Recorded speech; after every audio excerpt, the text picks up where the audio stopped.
지방자치단체의 부채와 지방투자사업에 대한 관리가 강화됩니다. 검찰이 1,000억 원대의 사기성 기업 어음 발행 혐의 등으로 웅진그룹 윤석금 회장 등을 기소했습니다.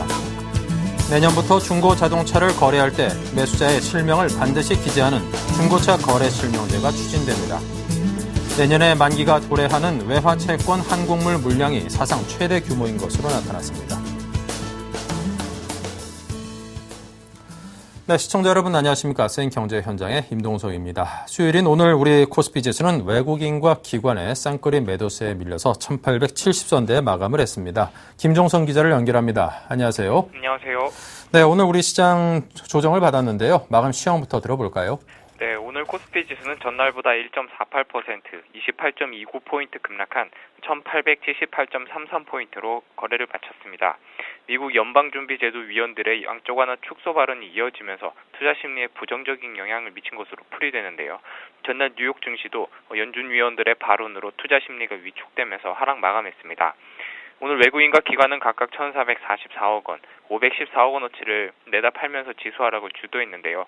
개인은 나홀로 2,034억 원 순매수를 기록했습니다. 프로그램 매매도 1,165억 원 매도 우위를 기록했습니다. 업종별로는 종이 목재를 제외한 전 업종이 하락했는데요. 운송장비가 2.49% 하락했고 그 외에도 전기전자, 운수창고, 제조업 등의 낙폭이 컸습니다. 시가총액 상위 종목들도 줄줄이 하락한 가운데 전차 군단의 약세가 두드러졌습니다. 기아차와 현대차, 현대모비스 등 현대차 3인방이 2% 넘게 빠졌고 애플 일부 제품에 대한 국제무역위원회 수입금지 명령에 미국이 거부권을 행사하면서 삼성전자도 2% 넘게 하락했습니다. 코스닥 지수는 전날보다 0.47% 내린 554.73으로 거래를 마쳤습니다. 네, 자, LG전자에서 전략 스마트폰인 G2 출시를 앞두고 있습니다. 금토업계에서도 이 삼성, 애플과 같은 입지를 LG가 과연 굳힐 수 있을런지 이에 대해서 상당히 주목하고 있다면서요? 네, 그렇습니다. 오늘 LG전자는 유가증권 시장에서 1.07% 하락한 74,600원에 거래를 마쳤는데요. 최근 이틀 연속 강세를 보였지만 G2 출시를 앞두고 주가가 숨고르기 모습을 보이는 양상을 보였습니다. LG전자는 지난달 22일 7만 원 선 아래로 내려갔지만 이후 강세를 이어가면서 주가가 5,000원가량 뛰어 올랐습니다. LG전자가 삼성전자보다 좋은 주가 흐름을 보이고 있는데요. 이는 이달 전략 스마트폰인 G2의 출시 기대감이 반영됐기 때문으로 보입니다. LG전자는 미국 뉴욕에서 G2 공개 행사를 열고 이르면 8일부터 판매에 들어갈 계획인데요. 금융투자업계에서는 LG전자의 G2가 연말까지 500만 대 가까이 판매되며 역대 최고 판매량을 기록할 것으로 전망하고 있습니다. 소현철 신한금융투자연구원은 G2는 역대 최고의 하드웨어를 가진 LTE 스마트폰으로 국내외에서 뜨거운 반응을 얻을 것이라며 현재 전 세계 124개국 424개 통신사가 LTE 네트워크에 투자해 LTE 스마트폰 수요가 증가하고 있기 때문에 연말까지 G2도 국내 200만 대, 해외 300만 대의 판매량을 기록할 것으로 예상된다고 분석했습니다. LG전자는 지난 2, 4분기 스마트폰 판매 대수가 직전 분기보다 18% 늘어난 1200만 대를 기록했고 3, 4분기에는 1300만 대를 돌파할 것으로 시장에서는 내다보고 있습니다. 특히 3분기부터 판매되는 G2 효과는 4, 3분기 실적에 더 크게 반영될 것으로 보이는데요. 권성률 동부증권연구원은 3분기 G2의 판매량이 서서히 증가하면서 영업이익이 3천억 원 초반대까지로 오르고 4분기에는 마케팅 효과 등으로 더 늘어날 것이라고 전망했습니다. 다만 전문가들은 LG전자의 주가가 G2 효과로 강한 상승세를 지속적으로 이어가기는 어려울 것이라고 보고 있는데요. 스마트폰 시장에 대한 우려가 커진 상황에서 G2가 출시되고 있기 때문입니다. 애플의 주가도 아이폰 5를 내놓은 이후 여전히 $400 선에 머물러 있고 삼성전자도 갤럭시 S4 출시 이후에 실적의 시장 기대치를 채우지 못하면서 약세를 보이고 있습니다. 네. 자, 반면 삼성전자 주가가 미국의 출구 전략 시행과 관련해서 외국인 매도가 집중되고 있다고 들었는데요. 이 120만 원 선도 붕괴될 처지라고들 분석한다고 들었습니다. 자, 앞으로 주가 움직임 어떻게 전망하십니까? 네, 오늘 삼성전자는 유가증권 시장에서 2.55% 내린 122만 2천 원에 거래를 마쳤습니다. 삼성전자는 이번 주 들어서 주가가 사흘 연속 약세를 보이면서 5% 가까이 하락했는데요.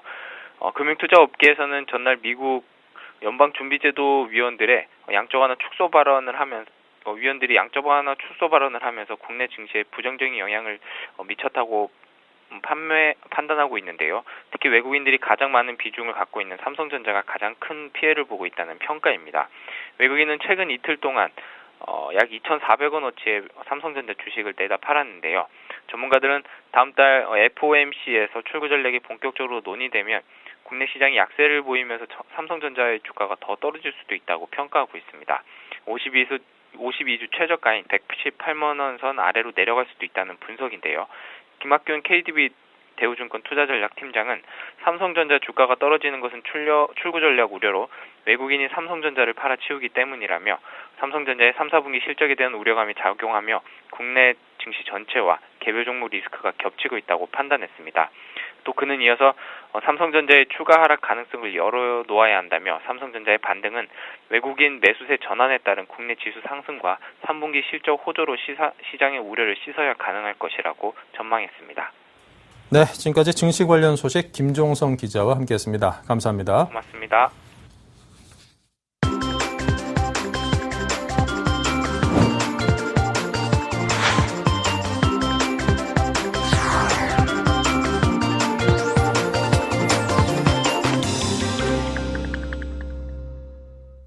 네, 오늘의 주요 뉴스입니다. 지방자치단체의 부채와 지방투자사업에 대한 관리가 강화됩니다. 안전행정부는 지방재정법 개정안을 입법 예고하고 내년 하반기부터 시행한다고 밝혔습니다.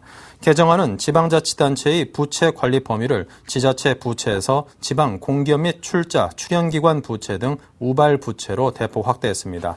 지자체장은 지자체와 지방 공기업, 출자, 출연기관, 우발 부채의 합계액을 기준으로 매년 재정 건전성 관리 계획을 수립해 시행해야 합니다. 개정안은 또 지방투자사업의 사업 타당성 조사를 안행부 장관이 지정한 기관에서 실시토록 했습니다. 안행부는 지자체별 재정 정보를 분석 평가하고 이를 통합 공시하도록 해 주민들이 지자체 간의 재정 상황을 비교할 수 있게 됐습니다. 검찰이 1,000억 원대의 사기성 기업어음 발행 혐의 등으로 웅진그룹 윤석금 회장 등을 기소했습니다. 서울중앙지검 금융조세조사 2부는 변제 능력이 없음에도 1,000억 원대의 기업어음을 발행하고 계열사를 불법 지원해 회사에 1,000억 원대 손해를 끼친 혐의로 윤 회장 등 웅진그룹 전현직 임원 7명을 불구속 기소했습니다. 웅진그룹 경영진은 지난해 7월 말에서 8월 초 기업 어음 발행이 어려운 수준까지 회사의 신용등급이 떨어질 것이라는 점을 알고도 1,000억 원 상당의 웅진홀딩스 명의의 기업 어음을 발행한 혐의를 받고 있습니다. 내년부터 중고차를 거래할 때 매수자의 실명을 반드시 기재하는 중고차 거래 실명제가 추진됩니다. 국민권익위원회는 국토교통부, 안전행정부와 함께 중고차 불법 거래에 따른 세금 탈루 방지 방안을 마련했다고 밝혔습니다. 중고차 거래 실명제 추진에 맞춰 안행부는 중고차를 매매할 때 매도자의 인감증명서에 매수자의 실명 기재를 의무화하는 내용의 개정안을 만들어 입법 예고합니다. 국토부도 매수자 실명이 적힌 매도자의 인감증명서를 제출해야 자동차 이전 등록이 가능토록 규칙을 개정할 계획입니다. 이 개정안은 내년 1월 1일자로 시행될 예정입니다. 내년에 만기가 도래하는 외화채권 한국물 물량이 사상 최대 규모인 것으로 나타났습니다. 내년 외화채권 만기 도래 물량은 298억 달러로 올해 205억 달러보다 45% 증가할 예상입니다. 만기 도래 물량이 내년에 대폭 늘어나는 이유는 한국 기업들이 선호하는 5년물 외화채권이 2008년에 글로벌 금융위기 여파로 발행이 준 탓에 2009년 상대적으로 크게 증가했기 때문입니다. 내년 만기 도래 물량을 월별로 보면 1월 43억 달러, 4월 44억 달러, 5월 42억 달러 등 1월에서 6월간 평균 33억 달러로 상반기에 집중돼 있습니다. 우량 비우량 회사채의 금리 격차를 보여주는 회사채 스프레드가 16개월 만에 최대치를 기록했습니다. 6월 말 무보증 3년 우량 비우량 회사채의 스프레드는 5.675%로 작년 3월 말 이후 16개월 만에 가장 컸습니다. 회사채 스프레드가 커지는 것은 회사채 시장의 양극화 현상이 갈수록 심해지고 있기 때문입니다. 비우량 회사채 금리는 지난달 말 9.04%로 9% 선을 웃돌았습니다. 금리가 상승하면서 기업들이 회사채를 발행해 자금을 조달하기 쉽지 않은 상황입니다. 이로 인해 올해 상반기 무보증 일반 회사채 발행 규모는 작년 동기보다 25.8% 줄었습니다. 한국과 외국 기업 간의 국제 특허 분쟁이 크게 증가한 것으로 나타났습니다. 특허청과 한국지식재산보호협회 등에 따르면 올 상반기 한국 기업과 외국 기업 간의 국제 특허 소송 건수는 작년 동기보다 130.8% 급증했습니다.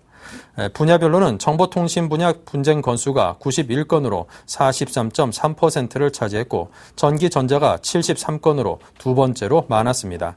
전기전자 분쟁 건수는 작년 연간 49건이었으나 올해 가파르게 증가했습니다. 전기전자와 정보통신의 분쟁 건수가 상반기 국제특허소송 210건 가운데 164건을 차지해 국내 IT 기업에 대한 각국의 치열한 견제가 이루어지고 있는 것으로 나타났습니다.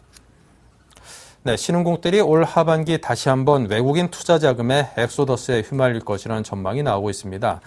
미국에서는 연내 양적 완화를 축소할 가능성이 높아 보이고요. 또 신흥국으로서는 제조업 경기마저 둔화되고 있기 때문이라고 하는데요. 오늘은 이 내용에 대해서 김희원 기자를 연결해 듣겠습니다. 안녕하십니까? 네, 안녕하십니까? 네, 신흥국들이 올 하반기에는 제2차 엑소더스에 휘말릴 가능성이 높다. 이런 말들이 많이 나오고 있다고요? 예, 최근 미국에서 연내 양적 완화 축소 가능성이 재부상하면서 신흥국 투자 자금이 다시 급격히 빠져나올 수 있다는 2차 공포가 시작된 것 같은데요. 미국이 출구 전략 로드맵을 공개하면서 가열됐던 이머징 국가들의 유동성 위기는 출구 전략 지연 전망이 나온 지난 6월 이후 한결 옅어졌다가 최근 다시 반전되는 모습입니다. 어제 인도 루피아 가치는 달러당 61.8 루피에 달하며 역대 사상 최고 수준으로 떨어졌고요. 브라질 헤아라 가치도 4년 최저 수준으로 낙하하면서 금융위기 이후 상승분을 전량 반납한 모습입니다. 네. 자, 이 최근 들어서 이 미국의 양적 완화 축소, 이게 내년 이후로 더 늦춰질 것이다. 이런 전망이 시장에 많이들 나오진 않았습니까? 네, 맞는 말씀인데요. 미국의 경기 회복이 지연된다는 전망이 나오면서 출구 전략 플랜도 늦춰질 것이라는 관측이 나왔었습니다. 하지만 오늘 투자은행인 JP모건이 미국의 2, 4분기 경제 성장률 수정치를 2.3%로 상향 조정하는 등 다시 미국의 경기 전망이 미묘하게 달라지는 모습입니다. 특히 지난 3일 동안에만 3명의 미국 연방준비은행 총재들이 양적 완화가 연내 축소될 것 같다라는 발언을 내놓아 주목되고 있는데요. 여기에는 양적 완화 찬성파인 일명 비둘기파를 대표해온 찰스 에번스 시카고 연방준비은행 총재까지 포함돼 있어서 조기 축소론에 힘을 싣고 있습니다. 네. 자, 그렇다면 미국의 양적 완화 축소가 이 신흥국의 경제 위기로 직결되는 원인, 그것은 어디서 찾을 수 있을까요? 예, 미국의 경기 회복이 가시화되면 미 국채 등 저금리 안전 자산에 머물러왔던 투자 자금이 주식 등 고금리 자산으로 이동하게 됩니다. 선진국 내에서 보다 높은 금리를 받고 투자 자금을 운용할 수 있게 되면 안정성이 떨어지는 신흥시장에서 계속 자금을 돌릴 이유가 없어지게 되겠지요. 실제 마켓워치에 따르면 이미 지난달 미국 주식형 펀드에는 총 403억 달러가 유입되면서 전달에 이어서 월별 역대 최고 유입 기록을 다시 경신한 상황입니다. 문제는 대부분의 신흥국들이 금융위기 이후에 이렇게 밀려 들어왔던 선진국 한머니 때문에 급격한 물가 상승을 경험했다는 점인데요. 따라서 이들 자금이 갑자기 빠져나가더라도 인플레이션이 높은 만큼 선진국들이 위기 탈출에 사용했던 이 같은 양적 완화책을 사용하기 어려운 상태입니다. 네. 자, 이 밖에도 제조업의 경기 둔화 역시 신흥국의 자금 이탈을 뒷받침하는 요인이죠? 네, 신흥국 투자 시장이 보여주는 다른 위기감은 자금 이탈 속도가 너무 급격하고 빠르다는 점인데요. 신흥국 제조업 사이클이 이미 둔화 국면에 접어들어서 한시라도 빨리 파는 게 낫겠다는 시각이 부상한 게 주요 원인입니다. 어제 16개 신흥국의 경기 상황을 집계하는 HSBC 이머징 마켓 구매관리자 지수, 즉 PMI가 나왔는데요. 7월 이머징 제조업 PMI가 49.4로 집계되면서 2009년 4월 이래 처음으로 경기 위축을 의미하는 지수 50 밑으로 떨어졌습니다. 주요 신흥국 브릭스의 초기 멤버인 중국, 인도, 브라질, 러시아의 7월 제조업 지수도 2009년 이래 처음으로 동반 하락하면서 위기감을 더하고 있습니다. 네. 자, 그렇다면 모든 신흥국들이 형편이 다 이렇게들 어려운가요? 그렇지는 않습니다. 신흥국도 이번 국면을 통해서 결국 양극화, 즉 디커플링 양상을 보이게 될 것이라는 평가가 지배적인데요.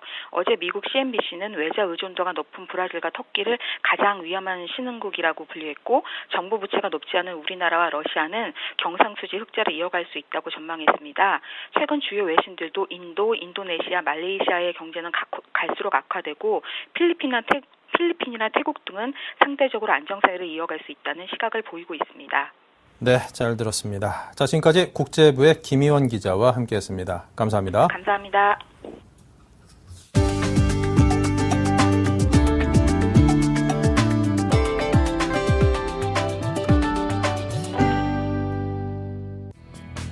소프트웨어 개발 분야 고급 인력이 33% 부족하고 실질 퇴직 연령이 45세 전후로 조기 퇴출당한다는 지적이 제기됐습니다.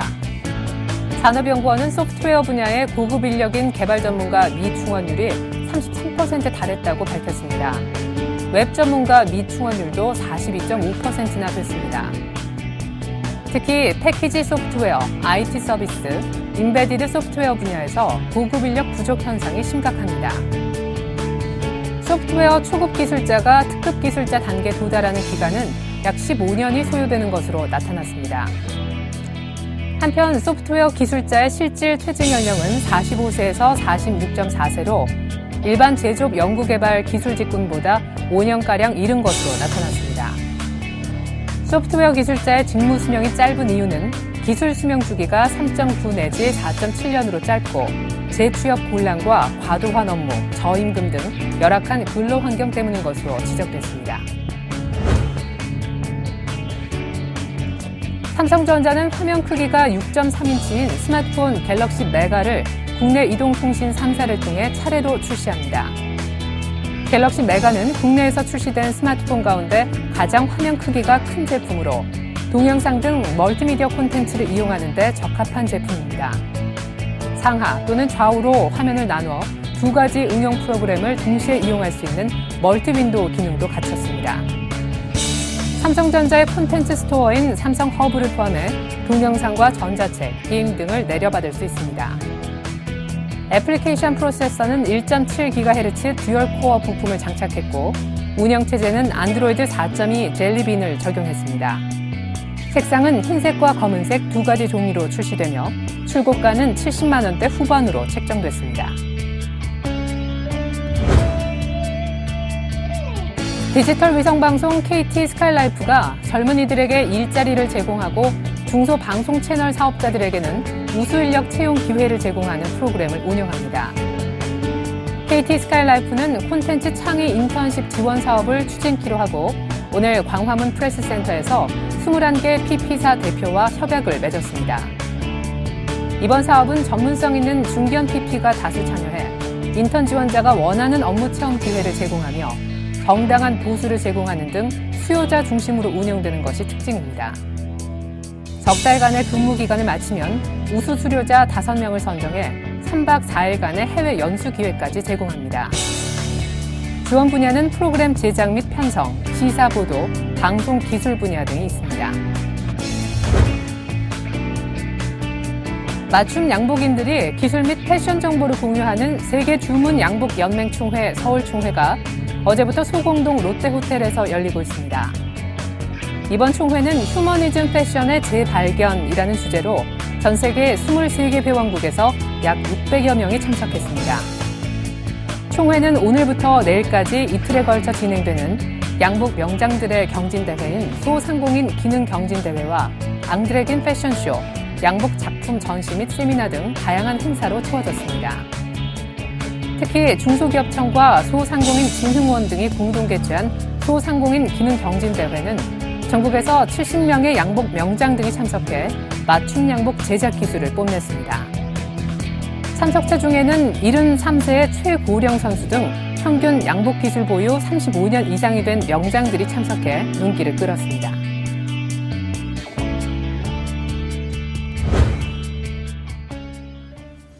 네, 이상으로 생경제 현장을 마칩니다. 감사합니다.